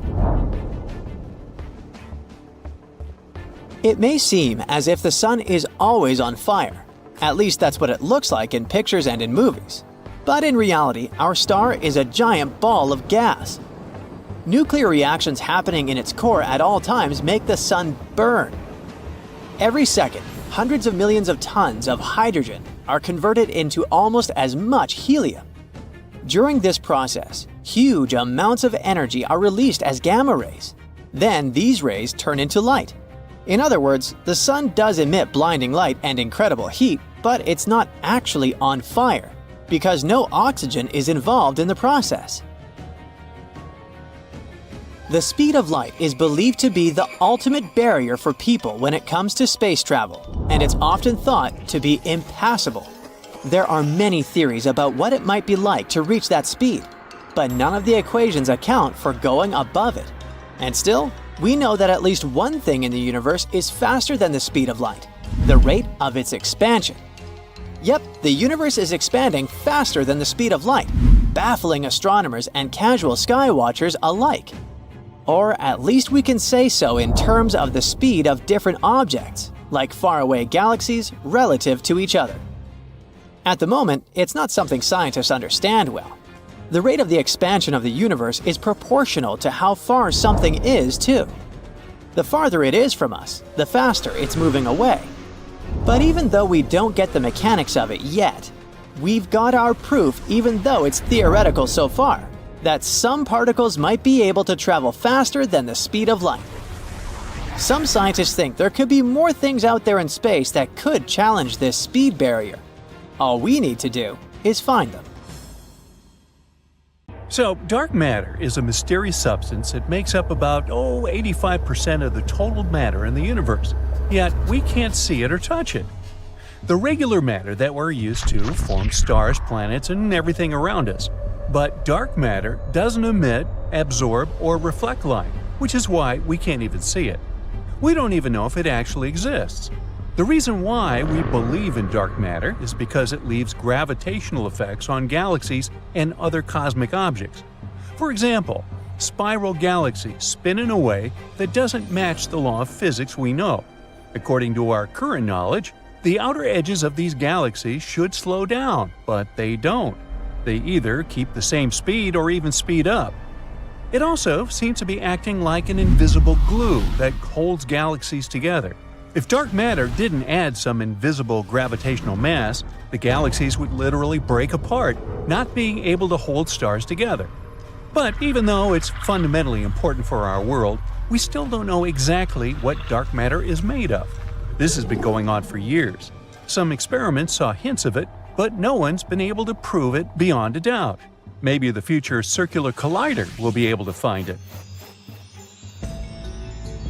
There's a mysterious force in space that seems to be pulling our entire galaxy, along with many others, toward it. This force is known as the Great Attractor. Wink, wink. It's a crazy massive region in space, about 10 million billion times the mass of our Sun, with a super powerful gravitational pull. Scientists think it might be a super cluster of galaxies, but they're not sure.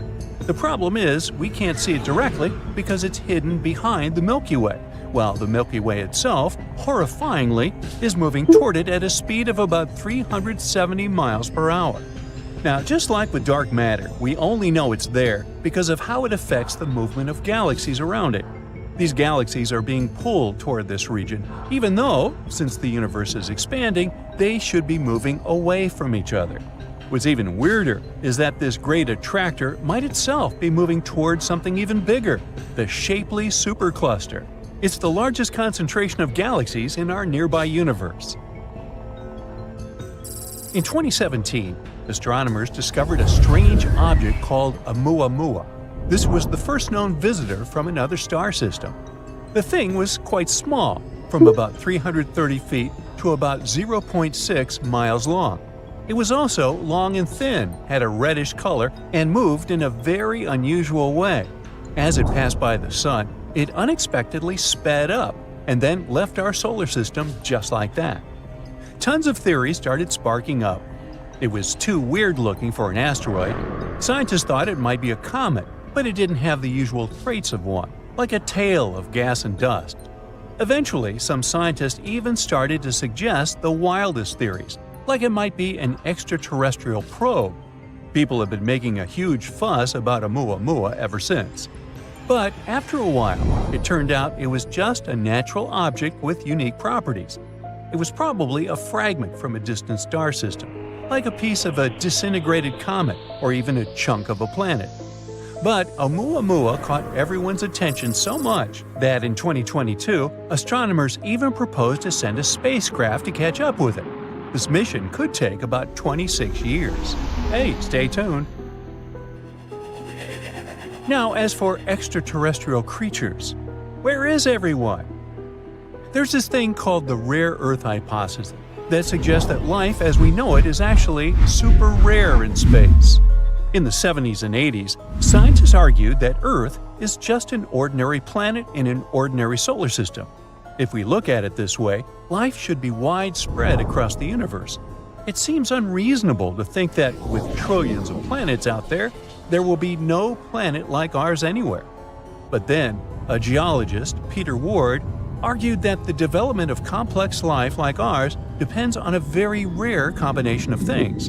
The history of the planet, with all of its astrophysical and geological conditions, should line up perfectly for complex life to develop. So just think about it. Being in the right zone of the galaxy, on a good distance around a stable star, A rocky planet with water and the right temperature, emergence of molecules, monkeys deciding to walk, and so on. This would explain the Fermi paradox, which asks, if extraterrestrial life is common, why haven't we seen any signs of it? Well, the rare Earth hypothesis explains it. The universe might be full of plants, extraterrestrial critters, and fun animals. But would there be an intelligent species like humans? That's another story. As for humans being intelligent, that's another matter. Dark matter? And even if they do exist, we could be incredibly far away from each other. That would make communication or contact with other intelligent species very unlikely. Now, there's another similar theory called the Great Filter. This idea says that there might be a big obstacle somewhere along the path from microbes to advanced civilizations. It was the idea of the economist Robin Hanson.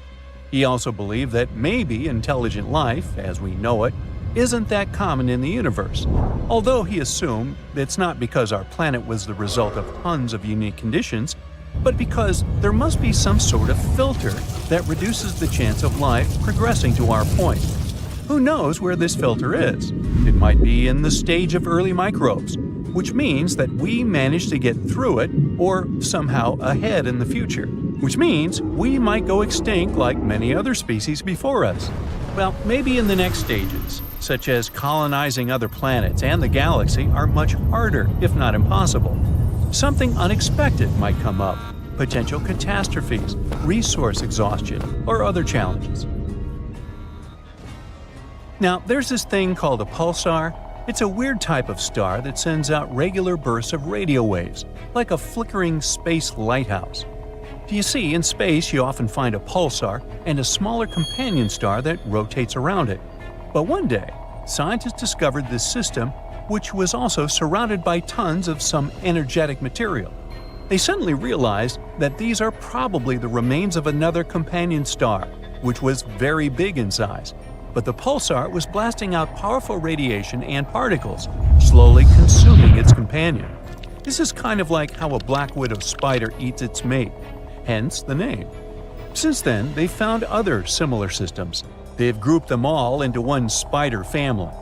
There are also redback pulsars, which destroy slightly larger companions, and huntsman pulsars, which have companions that are massive enough to resist being completely destroyed.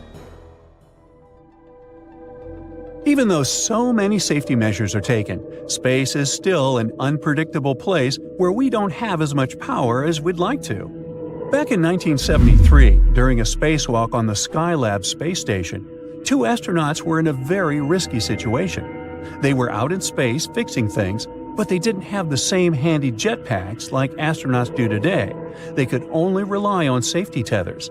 Suddenly, the solar arrays they were working on moved unexpectedly and pushed them out of their position, almost sending them drifting off into space. Thankfully, the safety ropes did their job. Strong, resistant to heat, and attached to astronauts' waists, these tethers can hold a weight of about 881 pounds. This accident happened before SAFER came into use. It's easy to understand why accidents at work are way scarier up there than some regular 9-to-5 job on Earth.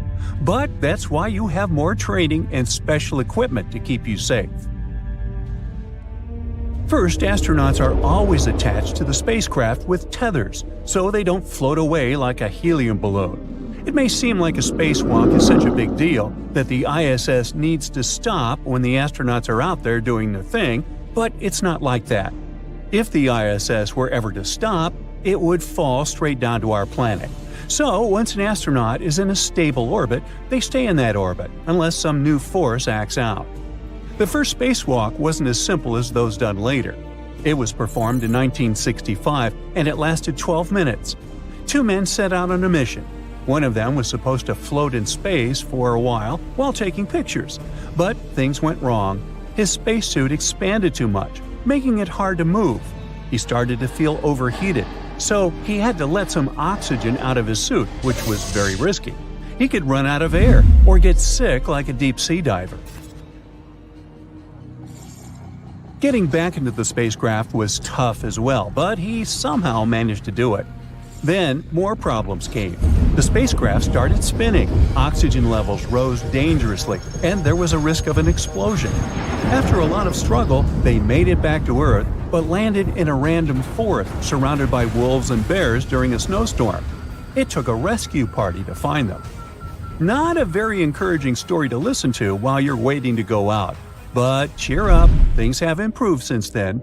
Hundreds of astronauts have taken spacewalks without any serious problems. So here you are, whizzing right along with the giant ISS. Your first spacewalk goes almost flawlessly, so you can enjoy the view a bit. It's hard to control the way you move, but tethers still do their job, so you can focus on your task. Until you realize they failed. How did they untie? You notice you're floating off in some random direction. There's nothing you can hold on to. Your body is weightless, and it has started to spin around. It's so frustrating when you can't take control of your movements. An astronaut named Scott Kelly described this unpleasant feeling in his book Endurance. He was turning around and upside down in the darkness and could see nothing but what was right there in front of his face. It was like a scuba diver floating in murky waters, totally disoriented, with no way of telling which direction was wrong and which one could be right. In space, you can't kick or flail to change your course. It might be fun floating inside a spacecraft with zero gravity, playing and fooling around, but seeing just the endless void filled with stars in the distance and knowing what could happen makes it frightening. And now you're getting closer to Earth's atmosphere. It might seem like the safest option because it makes you feel like you're going home, but in reality, you better hope you'll change direction. If your angle and speed are wrong, you might re-enter the planet's atmosphere and burn up. Not a good deal. NASA trains astronauts for such situations, so you know what's your next step: activating an emergency jetpack called SAFER. This tool is designed to help you stabilize and move in space. You don't even need the tethers. You can control the movements of your jetpack with a small joystick. Finally, all those hours of playing video games will pay off. These jetpacks became an inevitable part of the spacewalk package almost 30 years ago. So far, no astronaut has had to use one during a spacewalk. Whew! You're back on track, and you're moving away from Earth's atmosphere. You're getting closer to the ISS, flying manually. Oops! These jetpacks have one big flaw. They have a limited amount of fuel, and your SAFER has just run out of it. Okay, take a deep breath. One of the most important things every astronaut has to learn is to be prepared for literally anything.